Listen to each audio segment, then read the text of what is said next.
வணக்கம் குரு ஜோதிடம் சேனல் நேயர்களே, நான் உங்கள் அன்பான சயின்டிபிக் வேதிக் அஸ்ட்ராலஜர் அஸ்ட்ராலஜி பேசுகிறேன். நல்லது நினைப்போம், நல்லதே நடக்கும். இந்த வீடியோல மிதுன ராசிக்காரர்களுக்கு அக்டோபர் 2024 எத்தகைய பலாபலன்கள் கொடுக்க போகிறதுன்னு பாக்குறோம்.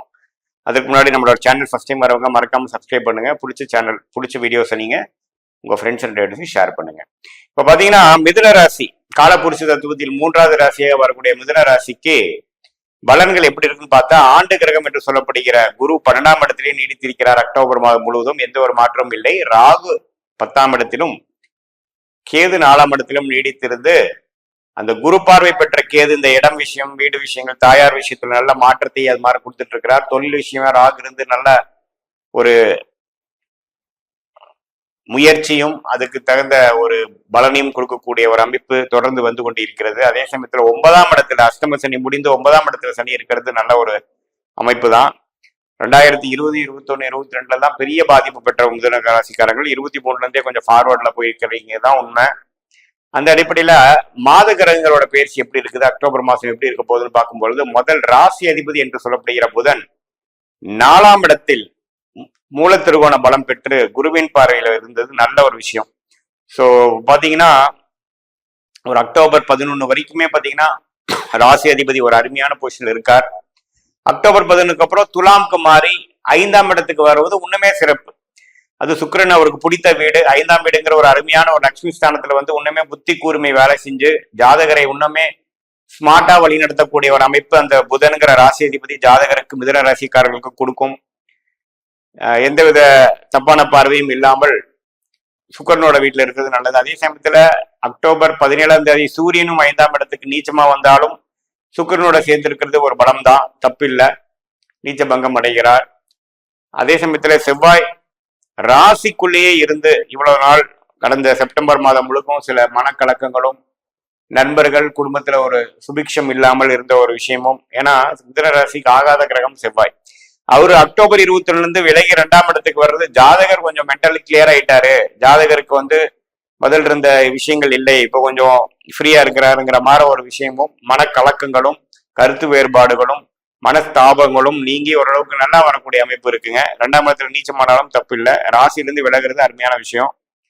அதே சமயத்துல சுக்கிரன் பாத்தீங்கன்னா அக்டோபர் 21ஆம் தேதிக்கு அப்புறம் விருச்சகத்துக்கு மாறி, அதாவது 5ஆம் இடத்துல இருக்கக்கூடிய சுக்கிரன் 6ஆம் இடத்துக்கு மாறி சில விஷயங்கள் மாறக்கூடிய அமைப்புகள் உண்டு. செகண்ட் ஹாஃப் பார்த்தீங்கன்னா ஒரு ட்ரெண்ட் மாறும், ஒரு சுப விஷயங்கள் பண்ணுவோம்.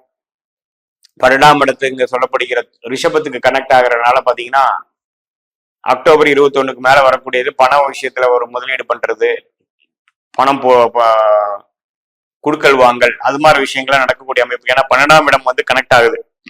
ஸோ எப்படி பார்த்தாலும் முதல் ஆஃப்ல வந்து ஒரு காங்கிரீட்டான ஒர்க்கும் ஸ்மார்ட்டான ஒர்க்கும், மாணவர்களாக இருந்தாலும் சரி, தொழிலதிபர்களாக இருந்தாலும் சரி, வியாபாரிகள் இருந்தாலும் சரி, வேலையில் இருப்பவர்களும் சரி, நல்ல ஒரு உத்வேகமா செயல்படக்கூடிய அமைப்பும், கடைசி செகண்ட் வீக் 2 வீக்ஸ் பார்த்தீங்கன்னா ஒரு வேற விதமான ஒரு முதலீடுகள், ஒரு வேலை பழுக்க விஷயமாக, வேலை காரணமாக ஒரு டிராவலிங், சுப முதலீடு, அது மாதிரி சில நல்ல விஷயங்கள் வாழ்க்கைக்கு உதவக்கூடிய ஒரு நல்ல அமைப்பு கொடுக்கக்கூடிய அமைப்பு உண்டு. எல்லா கிரகமும் இருக்க வேண்டிய இடத்துல நல்லா இருக்கிறது. ஸோ மிதுன ராசிக்காரங்களுக்கு தொழில்ல மேன்மை, அவங்க என்ன செய்யறாங்க, படிக்கிறாங்களா, தொழில் பண்றாங்களா, வேலையில கொஞ்சம் கான்சென்ட்ரேஷன் அதிகமாக கொடுக்கக்கூடிய அமைப்பு போயிட்டு இருக்குது. இப்போ எல்லா அஷ்டம சனி பிரச்சனைகள்லாம் நீங்க ஒரு கடந்த 2 வருஷமா போயிட்டு இருக்காங்க. அதுல இப்ப பாத்தீங்கன்னா குறிப்பா நல்லாவே டெவலப்மெண்ட் ஓரியன்டா போகக்கூடிய அமைப்பு உண்டு. குரு 12ஆம் இடத்துல இருந்தாலும் எந்த விஷயத்தையும் பாதிப்பு இல்லை. குரு 12 இருக்கிறது நல்லதுங்க. ஏன்னா பாதகாதிபதியே 12ல மறைவது நல்லது, தொழிலுக்கு நல்லது, சுப முதலீடுக்கு நல்லது, பணம் கொடுக்கல் வாங்கலுக்கு நல்லது, ஜெயிக்கக்கூடிய ஒரு அமைப்பு இருக்குங்க. வெளி மாநிலம் வெளிநாடு போகக்கூடிய அமைப்புகள் இருக்கு. அது சுக்கிரன் வந்து அக்டோபர் 21க்கு அப்புறம் பெயர்ந்ததுக்கு அப்புறம் இன்னுமே ஒரு லாங் டிஸ்டன்ஸ் டிராவல் கிடைக்கக்கூடிய அமைப்பு இருக்கு. சுப முதலீடுகள் பண்ணக்கூடிய அமைப்புகள் இருக்கு. கூட்டி கழிச்சு பார்க்கும் பொழுது இது ஒரு நல்ல ஒரு மாதமாக மிதுன ராசிக்காரர்களுக்கு இருக்க போகிறது. இது வந்து ஒரு பொதுவான பலனையை தவிர உங்களுடைய ஜென்ம ஜாதகத்தில் என்ன தசாபுத்திகள் போயிட்டு இருக்கு, என்ன நேரத்தில் எந்த தேதியில் பிறந்தீங்க, எந்த ஊர்ல பிறந்தீங்க வச்சுதான் துல்லியமான பலன்கள் சொல்ல முடியுங்கிறது நீங்க தெரிஞ்சுக்கணும். நான் சொல்லக்கூடிய பலன்கள் வந்து நல்ல தசாபுத்தியில் போகும்பொழுது இன்னும் அதிகமான ஒரு நல்ல நட்பலன்களும், சுமாரான தசாபுத்தியில் போறப்போ நம்ம சொன்ன சாதகமற்ற பலன்கள் கொஞ்சம் அதிகமாகவும் நடக்கும் என்பதை நீங்க தெரிந்து கொள்ள வேண்டும். மீண்டும் மற்றொரு கண்ணொளி சந்திப்போம். நன்றி, வணக்கம்.